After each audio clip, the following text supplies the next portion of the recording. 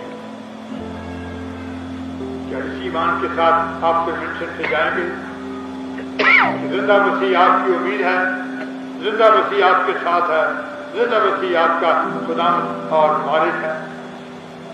میری دعا یہ ہے کہ کنونشن سے ہم برکت پاتے ہیں، یہ نہیں کہ پائیں گے، ہم برکت پاتے ہیں زندگی میں، خاندان میں، کلیسیا میں.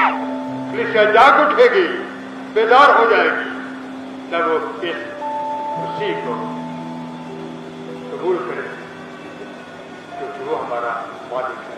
خدا آپ کو برکت دے. آمین.